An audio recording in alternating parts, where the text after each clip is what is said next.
Right, ladies and gentlemen, good morning. Welcome to this, the 15th meeting in 2013 of the Economy, Energy and Tourism Committee. Can I remind all members present to turn off mobile phones and electronic devices, or at least put them into silent mode so they don't interfere with the equipment. We have apologies this morning from both Rhoda Grant and Alison Johnson. Right, item 1 on the agenda is taking evidence on Highlands and Islands Enterprise Annual Accounts 2011-12 and their spending plans going forward. And I'm very pleased to welcome with us today Alex Patterson, who is the Chief Executive, and Forbes Duthie, Director of Finance and Corporate Services from Highlands and Islands Enterprise. Welcome to you both. Before we get into questions, is something you'd like to say, Mr. Patterson, by way of an introduction? Thank you, Convener, and good morning. Good to be back again. We normally get an annual visit, so this is our twice this year. But that's because we like you so much. Thank you very much. But I think quite helpful to be back at this time, because I'm conscious of when we come in October, we're 6 months on from the end of the previous year, and we're 6 months before the start of the next year. So this time is actually quite useful. And by way of some introductory remarks, can I just touch on 3 things? The first one is just to remind the committee of the sort of the framework in which we try and operate across the Highlands and Islands. The second thing is just a few comments on the year that's just ended, and thirdly a few comments on the year we've just started and how we would propose to use the budget which we'll set out in the paper over this coming year. We operate firstly clearly within the remit of the Government Economic Strategy, and for the last couple of years and also for the year we've just entered, we've been consistent in having 4 clear priorities which we deliver across the Highlands and Islands. So wherever you go, from Shetland in the north to Argyll in the south or anywhere in between, we do 4 things, and I think that consistency and continuity is actually quite important. So number 1, we support businesses and social enterprises to shape and realise their growth plans. Number 2, we work to strengthen communities and our fragile areas.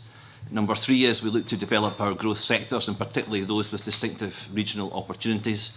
And fourthly, we are working to create a more competitive and low-carbon region, creating the conditions for a competitive and low-carbon region. And these have been the priorities we've pursued for the last couple of years, and the ones which we will be pursuing over the course of the year which we've just entered.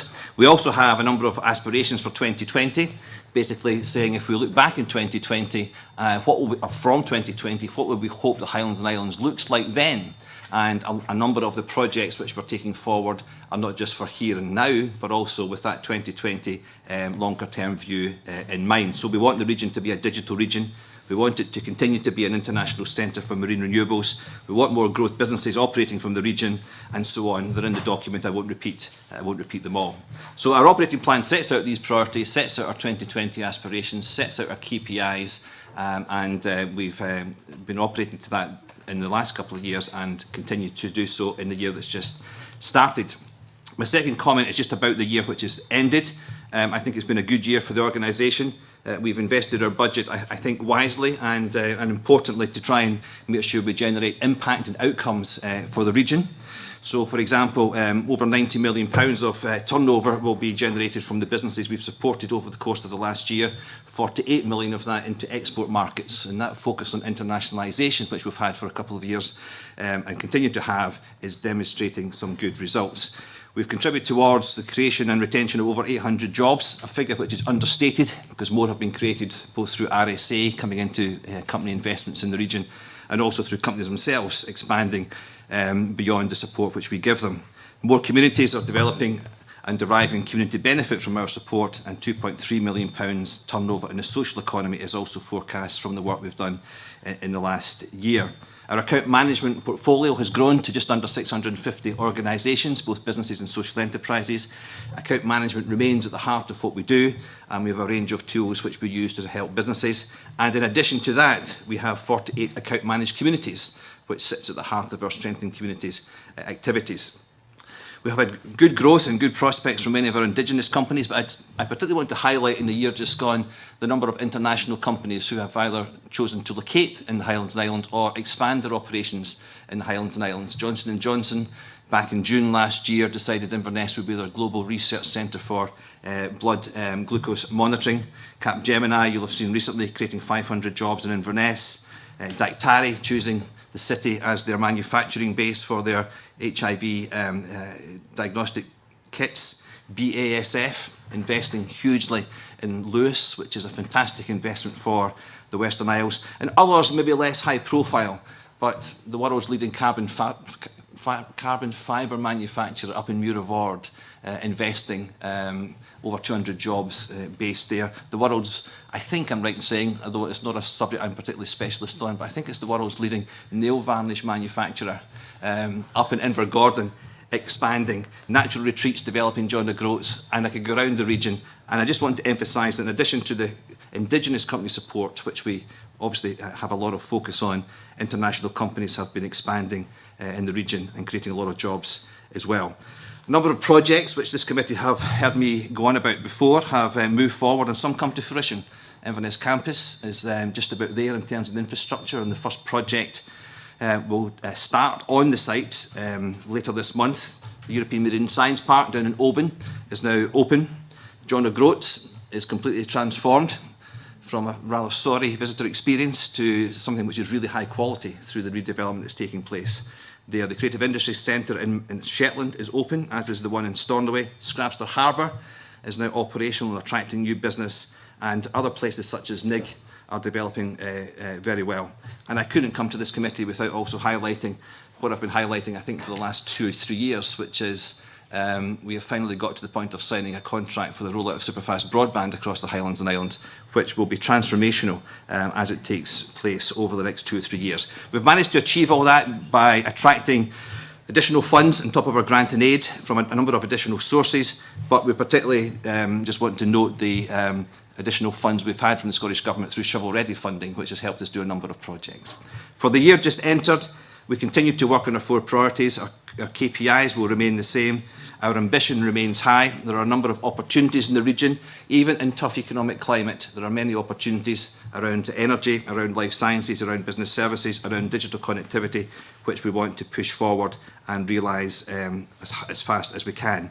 And the budget we've set out in our paper sets out as the budget which our board approved just in the last 10 days. It excludes other funds we know will come through our books, such as that for broadband and for Scottish Land Fund activities, but we have an ambitious plan for the region, building on the success of recent years and looking to make sure we realise the opportunities that we think the region has over the next not just the next year, but many years to come. Thank you. Thank you very much, Mr. Patterson. That's a very impressive canter through all the things that are going on in Highlands and Islands. Thank you very much. Maybe just start, if I could just start the question just on your overall budget. If we look at the figures over the last 3 years, there's been a reduction, not a substantial reduction, but a steady decrease in the sums in your overall budget. What are you not doing today that you could be doing if your budget had stayed level? Nothing. I think you asked me, or one of your colleagues asked me a similar question last time I was here. Our budget has declined a bit over a number of years. It's been fairly stable the last couple of years, and rather than cut back, we've taken the view, no, we need to keep the ambition high, and we've gone out and found other funds from elsewhere. So I think in October, I indicated that in the previous year we'd attracted an extra £10 million.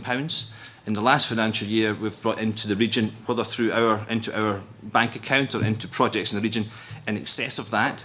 So rather than say we stop doing things, my tack is, no, let's go and find other ways of doing things. And so we haven't actually stopped doing things because of lack of funds. But I'll invite Forbes, who knows the numbers better than I do, to make some comments. Well, I think this year probably illustrates very, very well how we actually deliver and maintain our budgets at the level we do, and continue to say, we don't turn things down. The extra money from Shovel Ready, we've always had a stock of projects, and good projects, I hasten to add, on the shelves, which resources suggest we can't do, and we're always looking for alternative ways of raising funding to do that. Shovel Ready was one very good example of that this year, and it enabled a range of projects to go forward. The Energy Fund as well, it's also a very valuable source of funding for that. But as Alex rightly says as well, we also go out and we lever in funds from other projects. Our intervention rate might be a bit lower, but the project still goes ahead. So there's part of that negotiations that we have with clients to ensure that we do deliver these funds. And I think as you will see when we come back here next year as well, the budget that you're looking in front of you right now, I'm sure will be quite small in comparison to what we actually deliver in terms of digital connectivity. We have other energy projects that we're looking to develop in the area through the memorandum of understanding we've got with the ports and such like. So, as I say, we do not have a policy of turning down good projects, and we always try and find a way of working with clients and other public sector agencies or funders to make these things happen. Okay, thank you for that. Can I ask a specific question about the strategic forum, which I know that HIE is part of? In the Scottish Government's budget plans, the strategic forum was supposed to find savings of 20 million in 2012-13, going up to 25 million in 13-14, and then 40 million in 14-15. But in the spring budget revision, the saving for 12-13 was not 20 million, but only 5 million. It's a very substantial drop in the savings that were supposed to be found. Can you explain the reason for that? Well, I think the strategic forum savings, obviously, the 5 million reflects what we could actually deliver with the projects that we managed to identify. Obviously, it's HIE, it's Scottish Enterprise, Visit Scotland, and others that they're working in that project. And the idea is that it's not just about HIE or the partners, it's about how these savings could be spread across the wider public sector. So, as I say, it's been a slow burn in terms of getting these projects up and running, because some of them are quite significant. The majority of the ones we're looking at are around IT at the moment, but there's more to come from that, property rationalisation and shares and co-location. But the way that the strategic forum savings are implemented because of the situation is actually they're reflected as a grant and aid reduction to HIE. Now that happened mid-year last year, and this year, at least we are aware of the figure. This year, our grant and aid top slice will be 2 million for strategic forum savings. Since we've known that, we can now plan for that in terms of the spending plans that are in front of you. So that expectation is built into the plans that are in front of you. But the strategic forum partners continue to work to try and identify savings. But one of the challenges is how do you implement those savings across the wider public sector?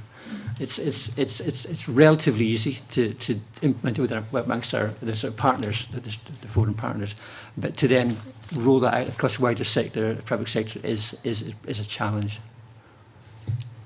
Thank you for that. I mean, the savings of 5 million projected for the current year, as against an original figure of 20 million, is a fairly dramatic shortfall. I mean, what confidence do you have that the projected figures of 25 million for 2013-14 and 40 million for 14-15 can be met, given there's been a pretty dramatic failure to meet the ones in the current year? I think the 5 million was what the partners thought they could achieve. If that was extrapolated across a wider range of organisations, which was part of the intention, strategic forum savings or initiatives, strategic forum partner initiatives could be spread across others, then that figure could have been achieved. That's proven to be slightly difficult. I think the reality is that we will all make our individual savings. We'll collectively work on the projects which we've got in hand, which will deliver these sort of collective savings. But the reality is our budgets will be reduced to reflect our share of the savings. So it's the twin track. We continue to pursue the savings, but we're never going to get the 20 overnight last year, and our budgets will reflect our proportionate share of these. My point is the Scottish Government are assuming you will make these savings, or taking the money away from you in advance, if you like, and you then have to do the heavy lifting behind the scenes to try and make up the difference. In effect. Yeah. Okay, thank you. Right, Dennis. Yeah, thank you. Good morning, gentlemen. You seem quite excited about the rollout of the broadband, fast broadband within the Highland Islands. At the moment, I mean, there's a lot of people don't have any connectivity at all and no connection at all. Do you see that you're going to be on track with this project? do you think that will open up new opportunities for you for business coming in, because you'll have the digital connectivity to support the business? Yes, a number of comments. We are on track. We signed a contract at the end of March, and the first stage of that was the BT engineers to get out on the ground and do surveys, and they're very well advanced with all the survey work. The timescale is we'll have the vast majority of this done by the end of 2015, but some will go into 2016. And as I say, early days, but we've no reason to think that timescale is not achievable. In fact, we're doing work with local authority colleagues to try and bring that forward in terms of the timescale. The project we've announced aims to cover at least 84% of premises across the Highlands and Islands. And just two comments on that. One is, without this, we'd only get 21% covered, so this is huge step change. But there's also the difference between the 84 and 100. And of course, that's the government's 2020 aspiration. And you know, we're working already on how we get beyond the 84. Number of initiatives. Community Broadband Scotland is there. We also have an innovation fund as part of our project to deploy technologies which we know are in the labs, but which will become available over the next couple of years. And important to say, actually, we need to do this 84 before we do the 16, because some of our more remote areas need these sort of physical points of presence onto which to hook the community broadband types of projects. But you're absolutely right, this creates huge opportunities. And while the £146 million project on the rollout of the broadband fibre is critical, as critical is what we do with it once we've actually got it. So we were using the fact we've got this connectivity already in terms of promoting the region from immigrant investment perspective. One of our priorities is digital healthcare. You have to have good connectivity to do that type of thing. We think there are opportunities around new business models, particularly in the business services sector, around home working, where your geography is immaterial in terms of the types of business you can actually do. But it also has major implications for existing businesses. It changes business models. It allows you to internationalise your business in a different way. So we're already moving on, if you like, from getting the fibre on the ground and under the sea to actually looking at the business benefits and community benefits and learning benefits and tourism benefits, which the broadband will actually deliver. So this is, and I've said it before, a hugely transformational project for the region, way beyond just the fibre into realising the benefits. You're also looking at a cultural shift in some areas, and you've just mentioned home working. Within Highland Islands enterprise itself, I mean, how many of your own staff actually do homework? And is there a calculation that you've actually done to look at the CO2, the difference in terms of the savings within CO2 emissions for people maybe homeworking and in terms of reducing transport costs, all that sort of thing? Have you done a sort of calculation as to the sort of CO2 difference? We have probably, to answer the first question, about, I think it's about half a dozen staff actually work from home already. And we are looking at flexible working policies in that respect. We haven't done a specific calculation on carbon reduction in that thing. It's quite an interesting point to make, and something I'm sure that we need to look at. But I think it's with the technology that Alex has rolled out, together with what we're doing. HIE is also improving its own infrastructure and IT technology through a project we're calling Office of 21st Century, which is very much giving staff the freedom to do their job from where they are. In terms of their laptop, it becomes their mobile office, so they can work from anywhere. And I think that's very much of us trying to become almost an exemplar in that role, because you need to practice what you preach. And if we're saying to businesses this is a new way of engaging, a new way of working, I think we've got to demonstrate how we do it and how we benefit from it as well. So that's very much the direction of travel.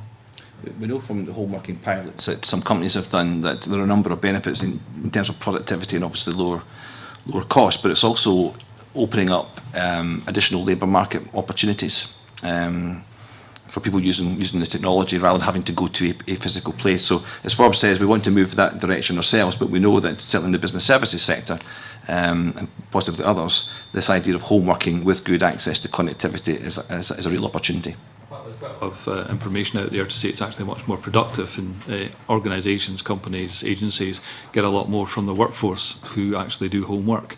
in terms of the number of hours and the fact that they don't have to use time for travel, etc. So it is a much more productive aspect. Just one last aspect. I mean, in terms of the 16%, how hopeful are you of getting them connected by 2020? Very, very hopeful. And I think it's really important to emphasise that the 84 is not the end. We have to go to the 100. But to go to the 100 right now would firstly cost a fortune, which nobody has, but secondly, it's technically not possible. There are some parts of the region where it's just too far from exchanges to premises. So that's why already we're looking, as indicated, a number of initiatives to get there. We know there are technologies in development which should be able to bridge that gap. We're working on it. We're leading on Community Broadband Scotland on behalf of the Scottish Government with Scottish Enterprise and COSLA and others.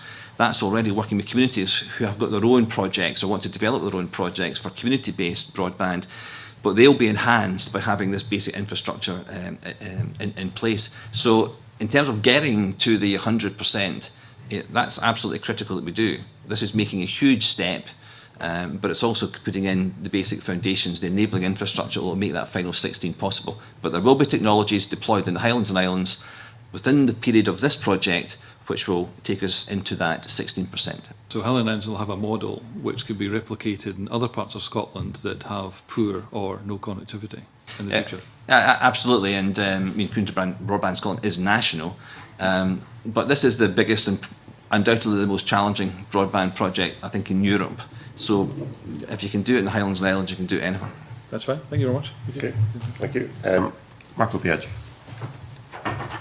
Following on from what Murdo Fraser said about the budget, I noticed that the number of HIE account managed organisations has essentially doubled since 2009, but that's obviously in the face of a reduction in overall staff and resources. Are those organisations now getting the same quality of service as they received in 2009? And if so, how have you achieved that? Well, bear in mind, account management started round about then, so we started off with a low base and it has been building. Account managed companies, account managed social enterprises have increased, and we're actually very conscious that we want to increase. We're actually looking for new account managed businesses because we don't want to become a static pot. How do we support them? I mean, I think in a number of ways. I mean, firstly, we have a lot of our own staff who are account managers. And you saw the trends probably over a number of years of how our staff numbers have reduced. They haven't reduced last year, and that really because there comes a point where you need to keep a level of resource to deliver the business of the organisation, particularly when you've got new big projects such as broadband coming through. But in addition to our own resource, we actually have a number of, I guess you'd call them call-off products that are there for our account managers to use. So, for example, we tie in and work in partnership with SDI, so all our account managed companies have access to the full resources of SDI. We could tap into Scottish Manufacturing Advisory Service. We have a specialist advisory service available to our account managed companies. We have our partnership with Institute of Directors and MIT. So our account managers, in addition to providing advice themselves, are the conduit through which a range of other advisory services, financial products and so on can flow into our businesses. So although our number is increasing, we have other ways in which we can support businesses as well as our own account managers. And my view would be that the advice and the service they're getting has not diminished. Actually, what we've done is built up the base from a low start to the number we're at today. Clearly 648 is a rather large group. Do you undertake any kind of satisfaction survey with the group to get a broad picture of how satisfied they are with the service they're receiving? Yeah, we have some mechanisms in place for that. We're about this year to do an evaluation of our account management approach, which will be a more comprehensive mechanism. We also engage with them through, we just call them pulse surveys. So we have one out just now where we engage with businesses on a whole range of topics just so we can put the finger on the pulse of what's going on out there. And I spend some time, as does our chair, out and about talking to our businesses. So, let's be honest, it doesn't always work, and sometimes we have to change the relationship. That's just the way it goes in any sort of organisation. But my sense is, from talking to people and from the feedback we get through other mechanisms, that satisfaction is good. But we're never complacent, and the full evaluation which we have planned for this year will give us solid evidence in which to which to move forward. Margaret McDougall. Thank you, and good morning, gentlemen. I'm sure you'll correct me if I'm wrong, but I understand that the islands of Arran and the Cumbries come under the remit of Highlands and Islands as well for some specific grant funding. And I just wonder, you haven't mentioned them at all, and I know the situation that's going on in Cumbria just now regarding the closure of the marine station. If you could say perhaps a few words about that and what you're doing to help them. Well, you're absolutely right, and can I just say, as somebody born and brought up in North Ayrshire, I don't overlook Arran and the Cumbries. Vitally important part of our region, and you know, we work with account managed companies and social enterprises and others in both of them. And I was due to be in Arran recently, but with North Ayrshire Council. In terms of Cumbria, we've been very close to the developments in Cumbria for some time with the station there. It's disappointing that there doesn't seem to be a way forward with the University of London and Scottish institutions to maintain it as a research or as a marine station.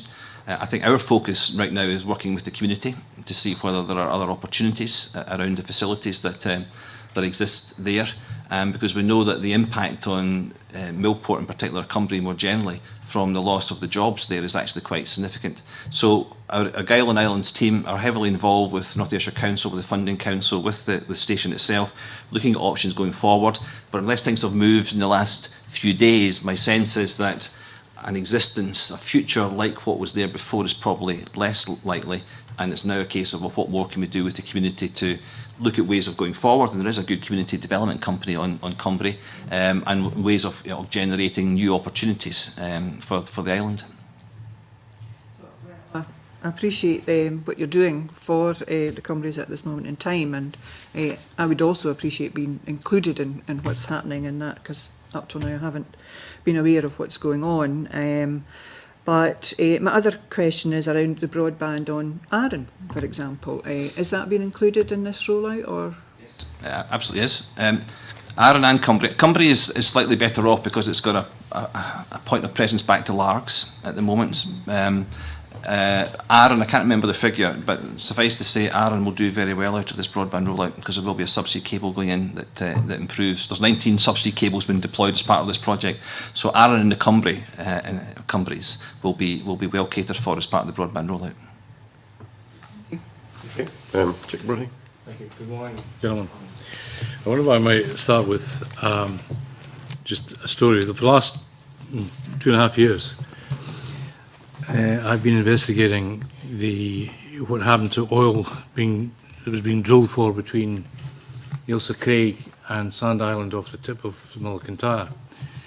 And apparently the 2 rigs were capped by the government of the time because of the nuclear submarines that went backwards and forwards up and down the Firth of Clyde. However, in the course of and that's still being pursued, in the course of that investigation, it transpired that in the last round of exploration licenses, that the Parkmead Group are drilling or exploring for oil 200 kilometres off Tiree.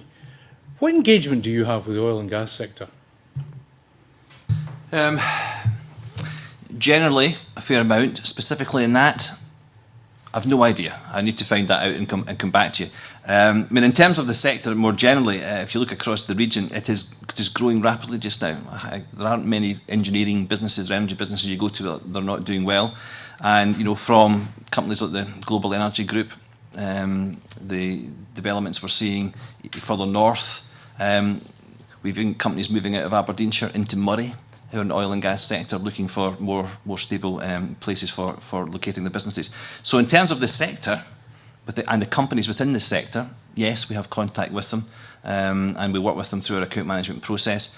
On that specific project, I have to say, if you're asking me about that in general, that particular one, I'd have to come back to you. Just one. There are several. So, given the opportunities, and given we have the doubting Thomases about how much oil and gas we have, then clearly, although it's not currently at the level of the North Sea and anything like it, there are huge opportunities down and around, off the coast of the islands. Anyway, just associated with that, if I may, there's today in the paper the news that the renewables hold the key to 10,000 jobs for the islands, which is great news. And if we do follow through on the oil and gas thing, it might be 3 times that, certainly double that. How are you going to attract people to the islands? Yeah, well, I think that's a problem for Scotland in terms of how we respond to the job opportunities for the energy sector. I mean, the first response would be, we've done it before. When the oil was at its height many years ago, then whether it's around Easter Ross or other places, then people were found. If you go to Shetland today and you look at what is happening there, then people are coming and they're doing work there. But there's undoubtedly 2 issues to this. One is there's a skills issue, and right at the top of our agenda is how do we make sure the region has the skills going forward, and secondly is how do we attract the people to actually do the work. And that's a challenge which not just the Highlands and Islands, or even not just the islands have. We've all got a challenge in how we actually respond to the opportunities that are there.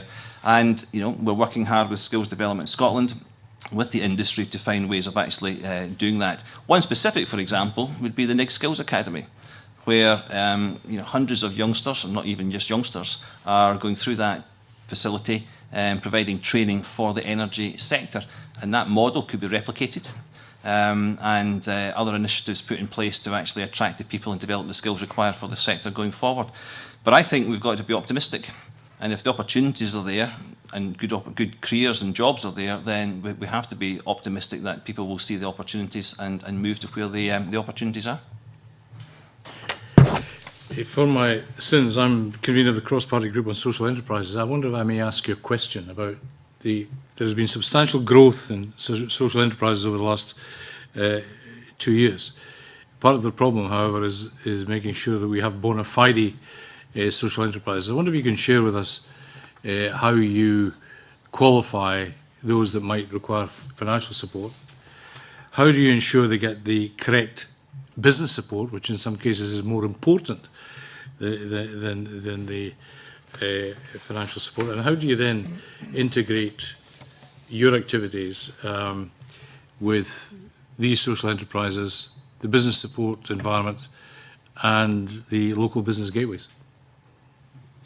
Well, the first thing would be to say is in terms of our support, we don't differentiate between businesses and social enterprises. Our priority number 1 is to support businesses and social enterprises to shape and to realise their growth aspirations. So our account managers who are working out in the field are dealing with account managed businesses and social enterprises on an equal way. I would reckon out of that total of 648, about 150 are probably social enterprises. So that's there. Secondly, social enterprises have access to the full range of our support products, just as a more conventional business would have. So whether it's our advisory services or graduate placement programmes, whatever else it might be, they have full access to them, as well as to our funding mechanisms. But in addition to that, we support specific initiatives for social enterprises, Social Enterprise Academy, HISES, Highlands and Islands Social Enterprise Initiative. So there's a whole range of things that are there to support social enterprises, but we don't, if you like, treat them as a special case.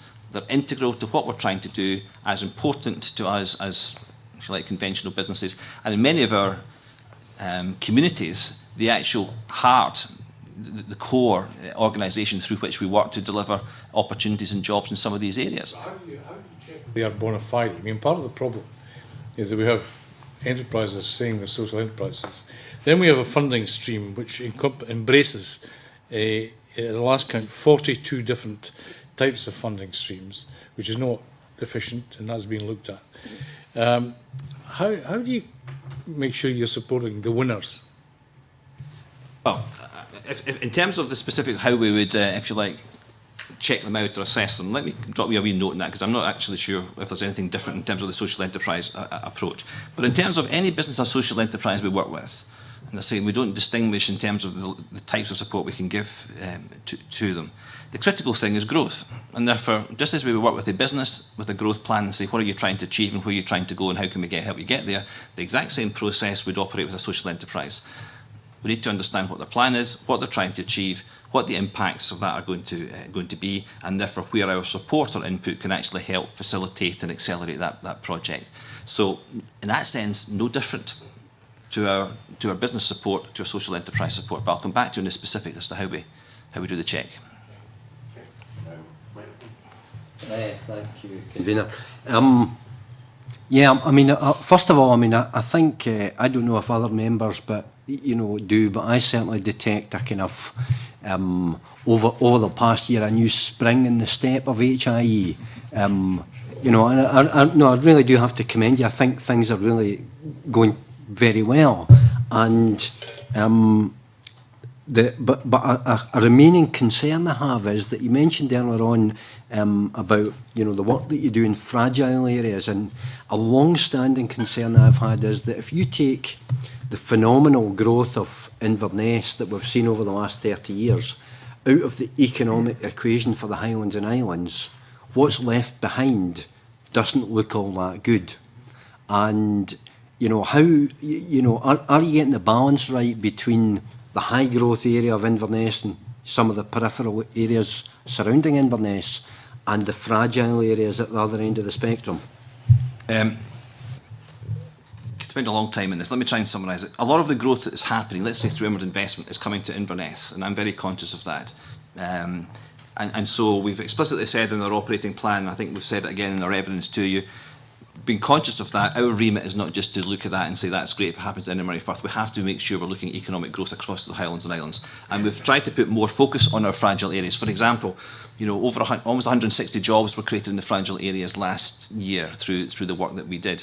But we want to put more emphasis on fragile areas going forward. In fact, we've got a new policy as to how we want to try and do that. And if I just give you some of the sort of hooks of where I think our fragile areas policy is going. I mean, firstly, we support businesses and social enterprises and communities in our fragile areas, and that will still be the heart of it. We're working with 48, we account manage 48 communities, just about all of them in our fragile areas. And we've gone from a measure which says how many you're dealing with to what difference are you actually making. So I could give you lots of examples where we're working with communities in fragile areas, they've got their growth plans and they're doing things that are moving that community forward. But a few other things. One would be broadband. That's critical, getting that out into our fragile areas, and that's why this project does go out into many fragile areas, not just the sort of the obvious centres of population. Other things would be to do with some of our sectoral activities. So, for example, where is a lot of the renewable energy generation going to happen? Around our fragile areas. Some of our particular opportunities around tourism, around creative industries in particular, culture, around our fragile areas. So I think, Mike, over the year it's just gone, but certainly going forward even more so, you'll see us demonstrating not just, if you like, an Inverness focus, because we don't just demonstrate that. We're equally interested in all parts of the Highlands and Islands. And I could take you across, I could walk you around the whole of the Highlands and Islands and point to projects in islands in Shetland, in Argyll and elsewhere where we're doing things in these areas that would, if you like, convince you that we're not just focused on the big areas. And I think one or two other things are quite useful just to bear in mind. I mean, if you look at the census data that came out last year, the whole of the Highlands and Islands is growing in terms of population, 7.3% across the region. But in places like the Western Isles, where I think everybody assumed the population was declining, it actually rose. Orkney and Shetland rising. Some of our more challenging, fragile areas, population is actually rising. So I think there are opportunities for fragile areas, and be assured that we as an organisation are increasingly focused on making sure our fragile areas get more attention, because it does need more work to achieve the economic and community growth in the fragile areas than it might do, for example, in Inverness or the Murray Coast. And I mean, that kind of leads on to my next question, which is kind of related, because I fully support the focus on account managed businesses as businesses that have growth potential, because you can't get growth by assisting businesses that are not themselves going to grow. But given that Scotland's economy has suffered for a long time in lack of start-ups and insufficient churn, I just wonder how effectively you're able to work with local authority partners, both in terms of them delivering Business Gateway and the pipeline of projects that are coming through and hopefully ending up as account managed businesses with yourself, but also in general terms just promoting an ethos of and a culture of sustainable economic growth, so that all the boats are lifted not just some of them. Could you maybe talk a wee bit about how well that's going? Yes. A few things there. I mean, let me just start with how we work with local authorities on Business Gateway. I think the answer is well, but scope to do more. Where it works particularly well is where we're co-located. And actually, you know, if you go down to Lochgilphead or up to Stornoway or Lerwick or Kirkwall, and probably others I've missed out, we're actually co-located. So from the business point of view, there is literally one door you walk through, and Business Gateway and ourselves are co-located. It doesn't happen everywhere, but it happens in a number of places, and I think that works well. Second thing is we have a pipeline with Business Gateway that we're all cited on. I can't remember the number, but it's a very high percentage of businesses that Business Gateway propose to us for account management we take on.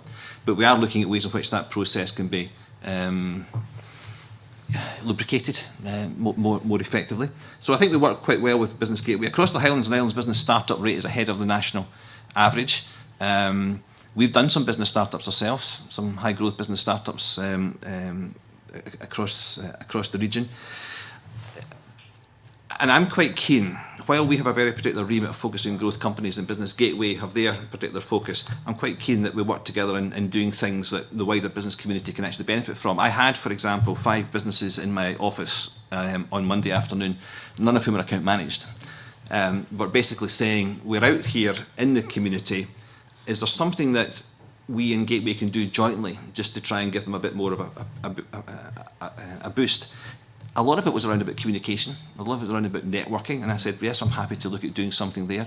But in addition to what we do, we also support, you know, the Scottish Chambers mentoring programme. We've got a number of our own products and services available to all businesses, not just account managed companies.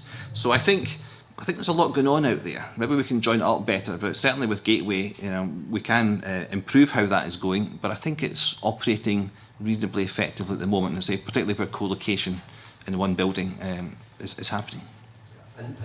Final question. In terms of, you know, achieving growth, you know, you're doing I think a pretty good job of filling up that bucket of economic growth, but there are leaks in the bucket. And, you know, of particular concern to me, for instance, was that over the last year or so in Orkney, we've seen a number of businesses going down. We've seen Orkney meat, you know, falling by the wayside. We've seen Orkney herring falling by the wayside. And more recently Ortac, and those I would refer to as the kind of holes in the bucket. And is there any interventions that you're able to make for businesses? And I would hasten to point out that these businesses all seem to me have been, you know, businesses that you might formally have, you know, account managed because they were actually paragons in their own way. They were good business models. They were unhappily caught, I think, by the recession rather than there been any other fundamental problems there.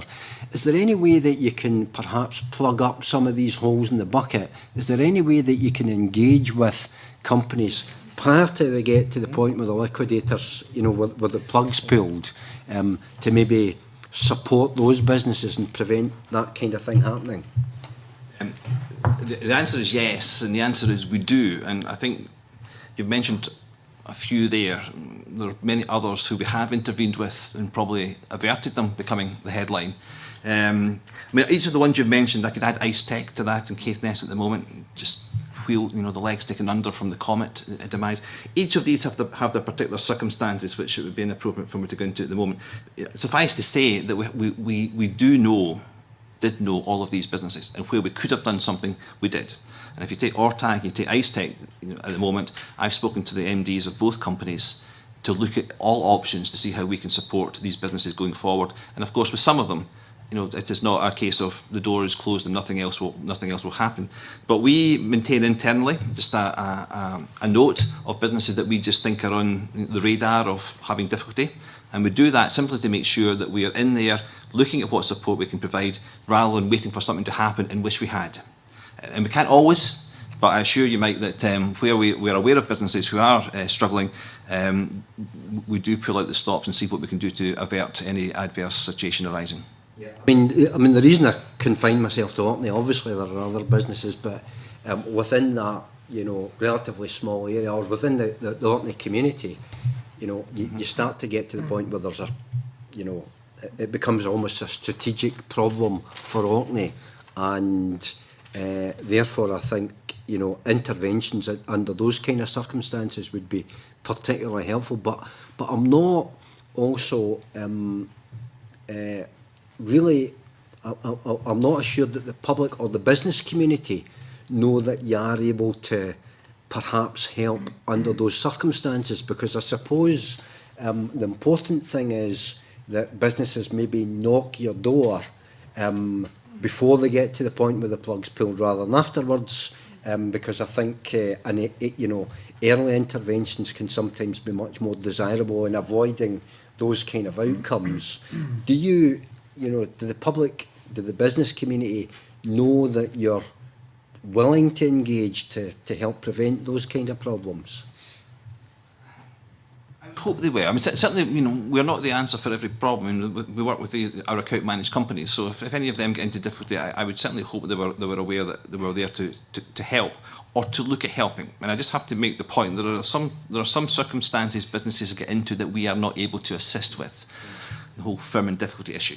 But I have to say our mindset is not, there's the problem and we can't help. Our mindset is there any way in which we can help this business through this situation? And I say there are some where we've managed to do it and you won't have heard about it, but we've done it. And there are one or two others you've alluded to just now where, for particular reasons, then it might not be possible for us to sort of effect that help. So there are technical reasons where we're limited, but where we can, then I would hope our account managed companies are aware of this, pick up the phone to us. We often do it in conjunction with banks, in terms of finding ways forward with companies. So, you know, as I say, our mindset is to try and find ways of averting these situations happening. Thanks very much. That's very reassuring. Okay, Dennis. Thank you very much. Fairly general, sort of broad brush question in some respects. What are the main barriers and obstacles for Highland Islands moving forward in the way that you've got this ambition that you have? One of the things that was sort of coming to mind for me was the sort of competitiveness around the skills market. For the energy sector, for instance, you know, there is a shortage of skills, and we're seeing that within the Aberdeenshire sort of northeast area. So, I mean, are there specific obstacles and barriers that you need to overcome? So maybe just a couple. I mean, we've touched on skills, and as I say, I think it's a Scottish issue, but we've got it as well. That said, Capgemini thought it was entirely possible to find 500 new jobs in the Inverness labour market. And you'll see another announcement probably in the next week of another company finding that too. 2 life science companies have expanded in the area. Yeah, labour market tightness is a challenge we've got, but companies are still seeing the opportunities, and I think our job is to find creative ways of addressing the supply side rather than saying it's a major problem. In terms of other barriers to some of our aspirations, some would be infrastructure. And so the sort of recent discussions through DEC in terms of transmission charging for the renewable sector, particularly for our island communities, absolutely vital that we find a way forward in terms of a charging mechanism that makes island generation viable. There'll always be challenges around grid. I hope that the headlines I saw on the BBC website last night around Flybe and its Gatwick slots do not have an adverse effect on the Highlands and Islands, because you know, connectivity, whether digital or physical, is absolutely critical. But if you wanted two that I think are really important for us, one is the skills and the people dimension, and the other one is just making sure that some of these critical bits of infrastructure in terms of transmission, charging, interconnectors to the islands, that's at the heart of the aspirations for renewable energy going forward. So basically, you're looking at, and we'd welcome a greater connectivity within the airlines coming to Inverness to support that infrastructure. Well, yes, and I mean I think if you want to get what about the rail network as well? Is that going to improve in terms of the number of trains coming to the Highlands, in terms of speed as well? I know we're having better Wi-Fi connection within, certainly for Scott, and obviously you'd welcome the upgrading of the A9. There's a number of transport announcements already made in terms of rail, in terms of roads, which we welcome, and that's great in terms of ferries as well. In terms of what would we be greedy for and ask for more? The air connectivity is absolutely critical. The London slots are vital. I don't think we're expecting a Heathrow slot soon, but it would be great if we could. But into Gatwick is vital. That's why we've put such store on the new Amsterdam link. 25,000 users in its first year is absolutely vital. And many would say, well, it's actually maybe preferable to go Inverness, Amsterdam, the rest of the world code shared with KLM, than maybe going through Heathrow. But certainly in terms of connectivity, air connectivity is vital. If we can move the Amsterdam link to twice a day, and perhaps create a link to another major European hub, that would be our aspiration. With the Frankfurt hub. Exactly. Exactly. And the reality at the moment is, if you are one of our major companies, investors or otherwise, and you're flying States, Inverness, then you have a couple of options. You can either go via Manchester and fly to Inverness, or you go to London and go round from Gatwick to Heathrow to get your connection, or you can now do, America, Amsterdam, Inverness. And that's really attractive, and it's just getting a bit more frequency or another option in there would be our ask over the foreseeable future. But similar to Aberdeen, but the frequency in Aberdeen is obviously much greater. We'd just like to build stronger links to the hubs. Just that I may follow on, and we all have a particular predilection towards airports, mine being Prestwick. But there are other airports in the islands, in terms of Stornoway, Barra, Oban. What are you doing with the local authorities in terms of? I should say I'm about to ask a question on an overall airport strategy for Scotland this Thursday. But what's the view, or what view are you taking with the local authorities in terms of helping them with the challenges that they face with regard to these particular airports? I think I'm right in saying that all of the airports are operated by Highlands and Islands Airports Limited, so we work closely with Ingo's Lyons and his team at High Isle. I think the air services around the Highlands and Islands are actually okay. It's getting the connectivity beyond the Highlands and Islands that we've been putting the effort into. There are clearly one or two new ideas around, such as the Skye Airport proposal, which has been the subject of a bit of work recently, and there's also talk from time to time about doing something around about Oban and expanding Oban Airport. But my sense, and my specialism is not transport, but my sense is that the inter-Highlands and Islands air connectivity services are actually pretty good. Our focus has been trying to get connectivity into hubs out with the region to make connectivity to the region better. I don't know, with Hyle, or just look at Inverness, what impact is the APD having on in terms of incoming people to the Highlands and Islands? Yeah, we have a transport guru who can answer that question in detail, and I'll get that for you. But suffice it to say, if it wasn't there, it would help. I think I'm right in saying flights leaving the region don't have APD; those coming in do. So if APD wasn't there or was reduced, it would certainly be beneficial. Stating the obvious. Thank you. Can I ask about something that we haven't touched on yet, but maybe falls under the umbrella of barriers? And it's an issue that this committee's spent a lot of time looking at in the past, and that's the question of business access to finance. And I'm just wondering, in terms of the businesses you're dealing with, how big a problem is this in terms of the conversations you're having with business? Is it a problem that's growing? Is it getting better? Is it staying the same? And what are you doing to help? Okay. I mentioned earlier we have this sort of access panel, this panel of account managed businesses that we ask questions of from time to time. We asked them the questions about finance last time, so rather than we waffle, I can give you some evidence or facts and figures around this. I mean, of those who responded to our survey, 56% had sought finance in the last 12 months, and most of that to fund growth. And about half of those who had sought funds had got some of what they asked for. Only a third got everything they asked for. So there was some success there. A number were unsuccessful. A small number, 6%, turned down the finance that they were offered. So it is undoubtedly an issue which is out there, and it's one which we are very conscious of. What are we doing? I mean, I think what's a number of things. What's quite clear from the businesses who are successful in getting the finance they ask for is they're good businesses with good plans, well-managed businesses. So part of our account management approach is to develop the wider business, the management, the leadership, and so on, which I think contributes towards better propositions. But one or two other things we're doing. Firstly, we're investing ourselves. I mean, we do give grants, we take loans, we take equity in businesses, so we're doing that. We've done more loans in the last year than we've done probably for an awful long time. We're using de minimis interventions under state aids quite a bit at the moment. We're co-investing alongside banks and with angel networks, and we're working closely with the banks on a case-by-case basis just to see how can we together put something together which would be attractive for individual client businesses. And we've run a number of workshops for businesses on the whole issue of preparing, to approach your bank and how to access different forms of financial support. So yes, it is an issue.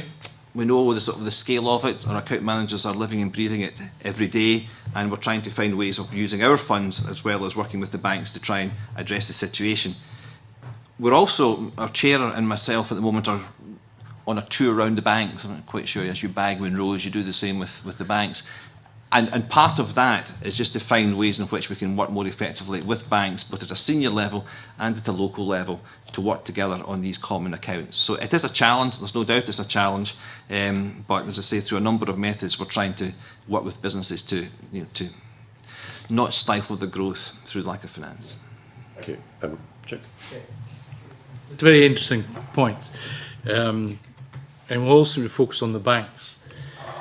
I was in the City of London 3 weeks ago talking to an investor, and there is so much money down there that people don't know what to do with it. Are you precluded from talking to people about commercial paper in terms of getting finance, equity finance through the city? No. Why aren't you doing that, or are you doing it? Yes, we are. We are. We've spoken to a number of people, banks and others down south recently. I had a conversation just last week with somebody who looked at one or two of our projects and said, I think I could put some money into that for you. And particularly in our life sciences sector just now, we've got contact through other mechanisms with some venture capital in the city who are particularly interested in supporting the life sciences sector. So, yeah, I can't say I can't point you to a big deal we've done just yet, but there are conversations happening around bringing in that type of finance for specific projects. Conversation. Delighted. Right, okay, if nobody else has got anything else they want to bring in, I think we can draw the session to a close. Thank you, Mr. Patterson, Mr. Duffy, very much for your answers. It's been very helpful as the committee. Thank you. I'll have a short suspension.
Okay.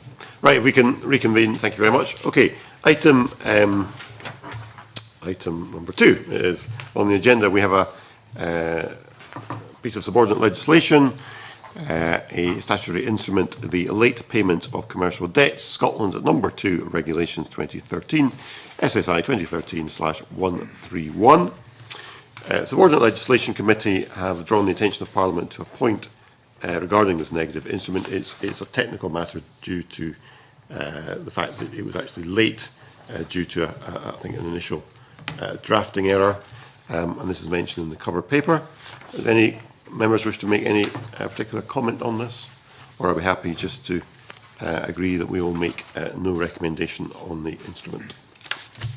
I think we're happy to agree to make no recommendation. Happy to agree to make no recommendation. Thank you very much. At that point, therefore, we close the meeting. Thank you.